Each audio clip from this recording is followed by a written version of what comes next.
هلو هلو مساء الجمال والروقان على أحلى أميرات في الدنيا، يا رب تكونوا بخير النهاردة وأهلا بيكم في فيديو جديد مليان من الأفكار اللذيذة والحلوة جدا للديكورات. حاجات بقى نقدر احنا نعملها بإيدينا ونعمل إعادة تدوير كده لكراكيب كتير موجودة عندنا. كمان هنشوف ترتيبات وتنظيمات وتناسق أفكار للديكورات حلوة جدا جدا مع سيدة النهاردة. بتمنى إن هي تعجبكم وتلاقوا فيها أفكار تكون مفيدة ليكم ولبيتكم إن شاء الله. استنوا النهارده لايكاتكم يا أميراتي وتعليقاتكم الحلوة وتشجيعكم الدايم في الكومنتس كالعادة اللي بتفرحوني بوجودكم معايا.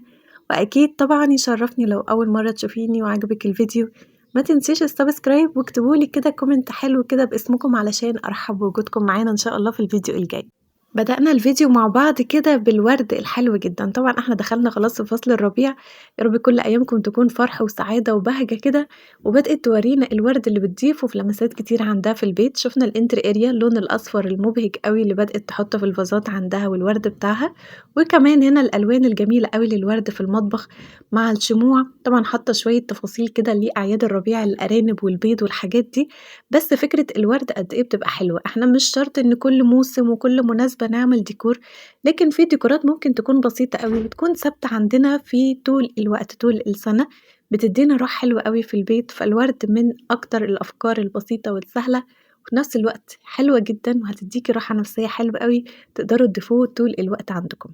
كمان برضه بنتابع مع بعض دايمًا من كل صيدة الأفكار بتاعة الcoffee bar أو الcoffee corner المكان الخاص بالمشروبات، وريتنا أول فكرة مع بعض بالجارات بتاعها أو الحاجات المجات والأجهزة اللي بتستخدمها في تحضير المشروبات. إحنا ممكن بقى يعني ممكن رفوف، ممكن شوية من الهوكات اللي تقدروا تحطوا عليها المجات أو الديكورات، تقدروا تحطوا stand، تقدروا تحطوا الtray والحاجات البليت والحاجات دي كلها اللي بتحطوا عليها الديكورات بتاعتكم، تقدروا تضيفوا من أي corner فاضي عندكم. يكون مميز بالأفكار اللي إحنا بنشوفها دايمًا من الأماكن بتاعة المشروبات، تقدروا إن أنتم تعملوها عندكم، تبقوا استغليتوا مكان فاضي بشكل حلو ويبقى عملي كمان. من أكتر الحاجات العملية أنتم طول الوقت بتحضّروا مشروب سخن أو كده، فممكن إن أنتِ تخصصي كل ده في مكان واحد، هيبقى شكله حلو جدًا، جدًا عندِك، سواء مكان فاضي تعملي بار زي ده، أو corner عندِك على الرخامة أو في جنب في المطبخ عندِك، هتقدري إن أنتِ تعملي لمسة مختلفة في البيت، طبعًا بكل التفاصيل البسيطة اللي إحنا بنشوفها دايمًا مع بعض من حاجات موجودة عندنا في البيت. كمان برضه هنا بتورينا بعض الأفكار اللذيذة أوي للديكورات على الترابيزة، مش شرط إن أنتِ يكون حجم الترابيزة كبير إن أنتِ تحطي كلها ديكورات أو تمليها ديكورات، أنتِ ممكن تاخدي فكرة من الحاجات اللي أنتم بتشوفيها. أفكار الكتب بتاعة الديكورات اللي ممكن تحطي فوقيها شمعة أو تحطي فازة أو أي قطعة ديكور، فازات الورد الكبيرة مثلًا، بس طبعًا راعي الحجم بتاع الأوضة والحجم بتاع الترابيزة، ما تحطيش حاجات كتير كبيرة مع بعض عشان يبقى المكان يكون بسيط أكتر. فشُفنا معاها بعض الأفكار دي كمان، وكمان التنظيمات المختلفة الحلوة أوي اللي أنتم تقدروا تعملوها من أي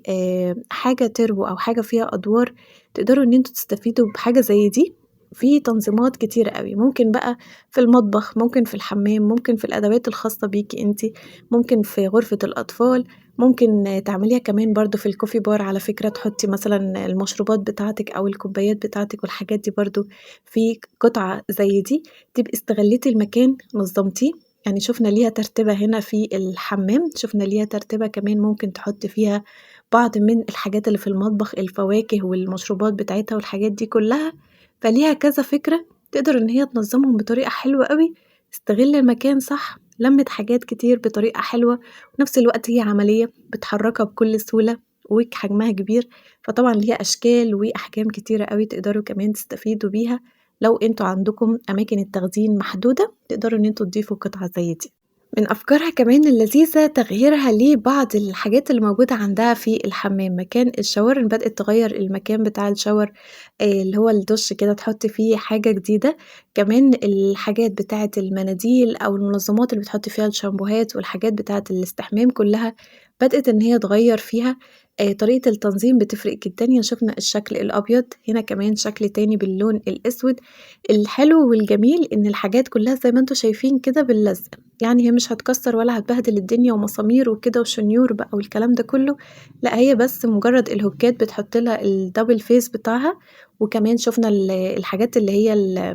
العلاقات بتاعة المناديل أو الحاجات كمان بتاعة الwipes والحاجات دي كلّها، كل دوّة هي بدأت إن هي تحطّه بالdouble face بكل سهولة، أهي الwipes والمناديل بتاعة الtoilet أو كمان الرول التاني، شُفنا إن كل ده هي عملته باللزق بس، فدي برضه من الحاجات السهلة، حتى لو هي ليها مكان للمسامير أنتِ ممكن تستغني عنها وتحطّي الdouble face نوع يكون كويس يستحمل ما يتأثّرش بالمَيّة، فتقدري إن أنتِ برضه تعملي بعض الإضافات دي بكل سهولة بنفسِك من غير أي تعب.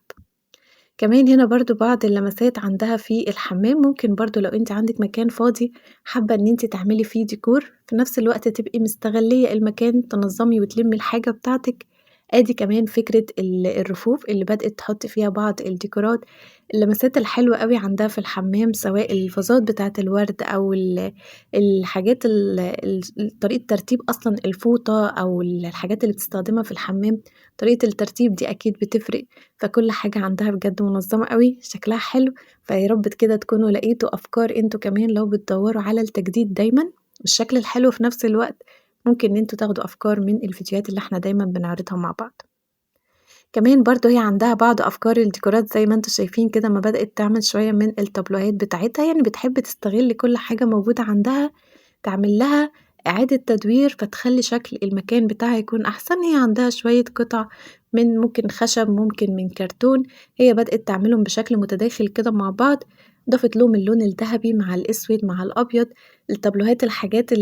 الmodern ديّة بقت منتشرة أوي، أسعارها غالية، فأنتم ممكن تعملوها بأبسط حاجة لو أنتم غاويين شوية الأعمال اليدوية والأعمال الفنية. هتطلع أفكار حلوة جدًا منكم، من شوية حاجات كراكيب أنتم مش بتستغلوها، تقدروا تعملوا أفكار زي دي.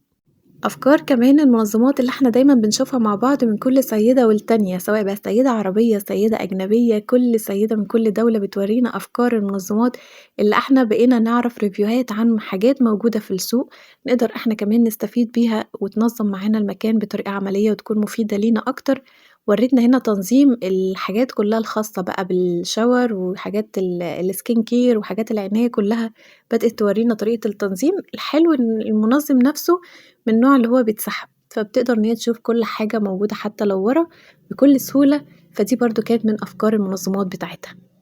إعادة التدوير كمان لشوية حاجات موجودة عندها قطع من الخشب زي اللي هي البلانشة بتاعة التقطيع بتاعة اللي أنتم بتستخدموها في المطبخ والحاجات دي، ممكن أنتِ تضيفي ليها بعض التفاصيل تخلّي شكلها حلو أكتر، شُفنا سيدات بتعمل عليها ألوان، شُفنا stickers، شُفنا بعض أفكار الورق الدهب والحاجات دي، هي عملتها هنا بشكل مختلف، حطِّت عليها الكريستالات أو الخرز كده من الجوانب، ومن فوق بدأت تحط زي المقابض بتاعة الأدراج دي بالشكل بتاع الpumpkin عشان تكمّل الديكور بتاعها، فتقدروا أنتم تضيفوا تفاصيل كتيرة أوي لقطعة زي دي هيبقى شكلها حلو. كمان فكرة الفازات بكل سهولة، هي جابت الباسكت بتاع الورق، وبدأت إن هي تعمل عليه الشرايط الدهبي، يعني من غير بقى أي ألوان ومن غير أي حاجة، شرايط بس سواء أبيض أو أسود، هي بدأت تعمل منه فازات شكلها حلو كمان، هنا برضه حتى الكوبايات أو الكاسات اللي تقدري تعمليها بكذا فكرة، أدي أول فكرة حطِّت جواها الورد بالشكل ده، تحطي كذا قطعة بقى بحجم مختلف، أو ممكن تحطي جواها الورد وفوقيها قطعة تانية من الإزاز أو المرايات وتضيفي عليها الشموع، ممكن تحطي جواها مَيّة وتحطي اللي هو شُفنا الكِوَر الأوربيز الشفافة وتحطي الأشكال جواها بتبان كأنها متعلقة كده جواها شكلها حلو برضه، ممكن تحطي إضاءات جواها أفكار كتير، وكمان بدأت تعمل لها اللمسة اللي برّه اللي هو الورق الsticker الدهبي ده تدّيها شكل جمالي أكتر، فممكن إحنا نستغل برضه حاجات موجودة عندنا في البيت ونعمل أفكار مش مكلفة، نشتريها بأسعار غالية أوي لكن إحنا نقدر نعملها بطريقة بسيطة. تنظيماتها كمان هنا للمطبخ زي ما شُفنا قد إيه برضه منظمة بأفكار المنظمات المختلفة اللي إحنا برضه بنشوفها مع بعض، كمان برضه الحاجات بتاعة الإزاز، ساعات بيبقى عندنا إزاز اللي هو النوع الشفاف بنبقى عايزين نضيف له برضه شكل جمالي يكون أحلى أكتر، ويبقى عازل كمان عن لو حاجة تكون ظاهرة أو كده من البيت، في برضه أفكار الstickers بتاعة الإزاز دي شكلها حلو أوي، بدأت برضه تورينا التغيير اللي هي عملته. وكمان من الحاجات اللي دايمًا بتهتم بيها إن تخلّي ريحة البيت بتاعها بتكون حلوة، بتبدأ إن هي تحط شرايح الليمون أو البرتقان، بتضيف معاه الروزماري، ممكن نحط كمان معاه